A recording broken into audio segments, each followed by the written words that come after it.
L'histoire des États-Unis est une histoire de conquête et d'acquisition territoriale successives. Oui, comme l'histoire de beaucoup de pays dans le monde, vous allez me dire. Oui, c'est vrai. Sauf que là, ça engage quand même des territoires immenses. En moins d'un siècle, de l'indépendance à l'achat de l'Alaska, le territoire des États-Unis passe de 700 000 à 9 500 000 km². Au sein du pays, les zones agricoles tempérées des colonies d'origine côtoient désormais les marais tropicaux de Floride, les sommets inatteignables des Rocheuses, les banquises glaciales de l'Alaska et les déserts arides du sud-ouest. Adapter le fonctionnement d'un pays à une telle immensité et à une telle diversité n'est pas chose facile, croyez-moi. Dans ce contexte, beaucoup d'innovations, de projets étonnants et d'idées originales ont été proposés, essayés, abandonnés et oubliés. C'est une de ces initiatives ambitieuses qui va germer dans l'esprit d'un lieutenant de l'armée américaine, George Crossman, dans les années 1830. Ce bon vieux George part d'un constat. À son époque, quand on veut se rendre en Californie ou sur la côte pacifique, il faut traverser le désert et les montagnes arides du sud-ouest du pays. Et ça, c'est pas facile. Les températures peuvent atteindre 50 degrés, et les voyages, y compris pour l'armée, sont longs, pénibles et dangereux. Mais Crossman a une idée. Il sait que sur d'autres continents, il y a des animaux parfaitement adaptés aux longues pérégrinations dans le désert, les chameaux. Alors pourquoi ne pas remplacer dans cette région les chevaux de l'armée par des chameaux ? Hein ?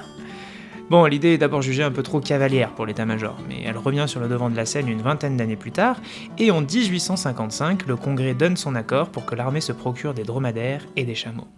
Un bâtiment de la Navy, l'USS Supply, est spécialement affrété pour cette mission sur les côtes de la Méditerranée. Le navire revient en Amérique avec 34 animaux qui sont conduits jusqu'à Camp Verde au Texas, qui servira de base d'attache au tout premier corps de chameliers de l'armée des États-Unis. Ça pète un peu. Bon, et maintenant qu'on a des chameaux, voyons un peu ce qu'ils ont dans le ventre. On va faire partir 2 convois jusqu'à San Antonio, au Texas, un avec des chameaux et un autre avec des mulets. Et puis, on verra bien ce qui se passe. Ce qui se passe, c'est que les chameaux parviennent à porter 2 fois plus de charge et font le parcours en 2 fois moins de temps que les mulets. L'expérience est donc une totale réussite et à Washington, tout le monde est content. Parallèlement à ça, en 1857, le Congrès s'engage dans la construction d'une route permanente qui rejoindrait les territoires de la côte pacifique. Parce que quitte à avoir des terres de l'autre côté des montagnes, autant qu'on soit en mesure d'y foutre les pieds. On charge donc Edward Fitzgerald Bill de monter une expédition pour l'arpentage et la construction de cette route qui traversera le désert d'Arizona le long du 35e parallèle. Ah oui, et Edward, au fait, je voulais vous dire, il paraît qu'on a des chameaux maintenant, donc soyez gentils et prenez-les avec vous. Quoi ? Ça, c'est peu ou prou le bruit de Bill qui proteste d'abord avec véhémence à l'idée de s'encombrer de ces bêtes bizarres et qui puent, mais une fois l'expédition lancée, Bill va radicalement changer d'opinion. Les chameaux s'avèrent être des bestioles qui peuvent porter des charges très lourdes, sont particulièrement endurants et se contentent de peu d'eau et de peu de fourrage, puisqu'ils se nourrissent sur les buissons épineux que les chevaux ne veulent même pas approcher.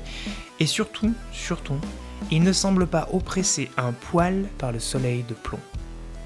Mais la plus grande surprise n'est pas encore arrivée.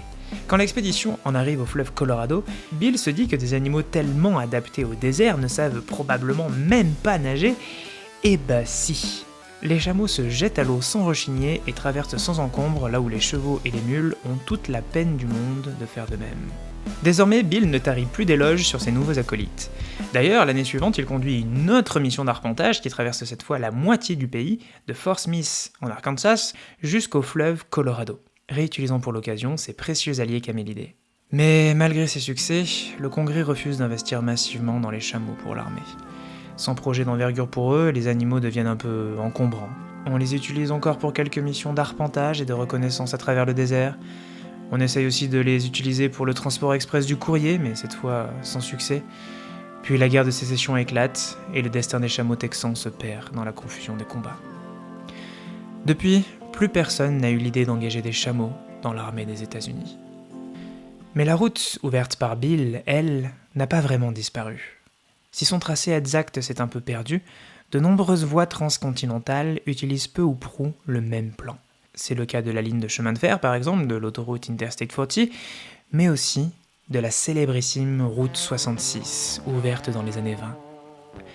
Reste à savoir si tous les motards, voyageurs, bluesmen, automobilistes et écrivains qui ont un jour célébré, chanté ou emprunté ce monument de la culture américaine se doutent de ce qu'ils doivent à un petit groupe de chameaux et de dromadaires, qui, comme beaucoup, ont traversé l'océan pour tenter leur chance en Amérique.